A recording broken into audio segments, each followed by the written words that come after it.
விக்னேஷ்ன்றவர் எங்கன்னு கேட்டோம். இல்லைப்பா அவர் இட்லி வாங்கி கொடுத்தோம், பிக்ஸோ வந்து இறந்துட்டாரு. இப்போ இன்னொண்டியை பிரச்சனை வந்தீங்களா அவர் கூட, அவர் இருந்தவர் அவர் எங்கன்னு கேட்டோம். இந்த மாதிரி அவரை நாங்கள் ரிமாண்ட் பண்ணிட்டோம். நீங்கள் எப்படி சார் ரிமாண்ட் பண்ணுவீங்க? என்ன பண்ணாங்க எது பண்ணாங்கன்னு தெரியாமல் எப்படி ரிமாண்ட் பண்ணுவீங்க? இப்போ பிக்ஸு என் தம்பிக்கு வரவே வருவாது, பார்த்தா ஆகணும்னு நான் கேட்குறேன். நான் கேட்கும் போது இங்கே கேஎம்சி ஹாஸ்பிட்டலுக்கு இட்டுன்னு போனாங்க. காலையில் 11 மணிக்கு ஒரு காரில் உட்கார வச்சுட்டு போனாங்க. இட்டுன்னு போயிட்டு 5 மணிக்கு தான் பார்க்க விட்டாங்க. எங்களுக்கு கிட்ட கூட போக விடல. பார்க்கணும் என்ன, நீ எப்படி பார்ப்ப, உன்னை பார்க்க விட மாட்டான். அவனுக்கு என்ன பண்ணானுங்க தெரியுமா, கத்தி வச்சுருந்தாங்க. அது எப்படி சார் கத்தி வச்சுருந்தா எப்படி சார் இது வரும்? கத்தியை காட்டுறாங்க, நாங்களா ஒரு கத்தியை காட்டுறாங்க, இந்த கத்தியை வச்சுருந்தேன். அப்படி ஒன்று எத்தனையோ போகல. அங்கே வேலை விஷயமா போயிட்டு வரும்போது தான் நைட்டு மடிக்கி இருக்கிறாங்க. எங்களுக்குள்ள வாக்குவாதம் வந்து போட்டு அடின்னு வச்சுக்கிறாங்க.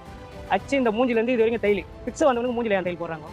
பிக்ஸ் வந்துருக்குன்றாங்க, மூஞ்சில் தைலி. நீ கையெழுத்து போடு. நாங்கள் கையெழுத்து போட மாட்டோம் சார், நீங்கள் கையெழுத்து போடுங்க. என்ன கையெழுத்து ஏன் சார் நாங்கள் பண்ணோம்? இல்லை சார் நாங்கள் கையெழுத்து போட மாட்டோம். கையெழுத்து போடலன்னா நீங்கள் இருக்க மாட்டீங்க யாருமே. நம்ம இது பண்ண டெய்லியும் சம்பாதிச்சாலும் ஒரு வேலை சாப்பிட்டாலும் நிம்மதியாக தான் சுற்றின்னு இருந்தோம். இந்த லாக்அப் டேட் இந்த தம்பி செத்ததுலேருந்து கொஞ்சம் கஷ்டம் அதிகமாக தான் சார் ஆயிடுச்சு. எங்கேயுமே போக முடியல, யாரை பார்த்தாலும் பயம், ஒரு காக்கி சட்டியை பார்த்தா பயம், இங்கே எதனா பண்ணுவாங்களா அங்கே எதனா பண்ணுவாங்களா, நிறைய பிரச்சனைகள் இருந்தது சார். பிரச்சனைகள் மட்டும்தான், நிறைய பிரச்சனைகள் கொடுத்தது இங்கே மட்டும்தான். அவங்க ஒருத்தனை சாவடிக்காத விசாரிச்சு ஜெயிலுக்கு அமிச்சிருந்தா கூட அவன் நேரம் உயிரோட இருந்திருப்பான். என்னதான் தப்பு பண்ணாலும் எவ்வளோ பேர் தப்பு பண்ணுறாங்கன்னா நல்லா தான் இருக்கிறாங்க. 30 கேஸ் 40 கேஸ் வச்சுக்கிறாங்களா உயிரோட தான் இருக்கிறாங்க. இந்த மாதிரி அச்சு சாவடிக்கிற அளவுக்கு அவன் என்ன பண்ணான்? ஸ்டேஷன்லேருந்து 1 லட்ச ரூபா கொடுத்தாங்க. 1 லட்ச ரூபா கொடுத்து இந்த செலவுக்குலாம் வச்சுங்க.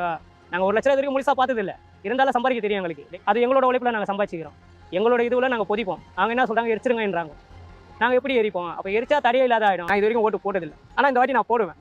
நல்ல இதுக்கோசம் தான் போடுவேன், நல்ல நோக்கத்துக்கோசம். மாற்றங்கள் மாறினா விஜய்க்கு போடுவேன் சார். ஃபஸ்ட்டு ஓட்டு அவருக்கு போடுவேன் சார். போடுவேன் இல்லை, கன்ஃபார்மாக போடுவேன் சார். விஜய் நின்றாருன்னா விஜய் போடுவேன் சார். அவர் கெளிக்கிறாரோ இல்லையோ அவருக்கு போடுவேன் சார். என்னோட ப்ரூஃப் எல்லாமே இங்கே தான், சாப்பாக்கத்தை பற்றி தான் சார். நான் இந்த வாட்டி நான் ஓட்டு போடுறது ஃபஸ்ட்டு ஓட்டு போடும்போது இவருக்கு போடுறது விஜய் சார் போடுவேன்.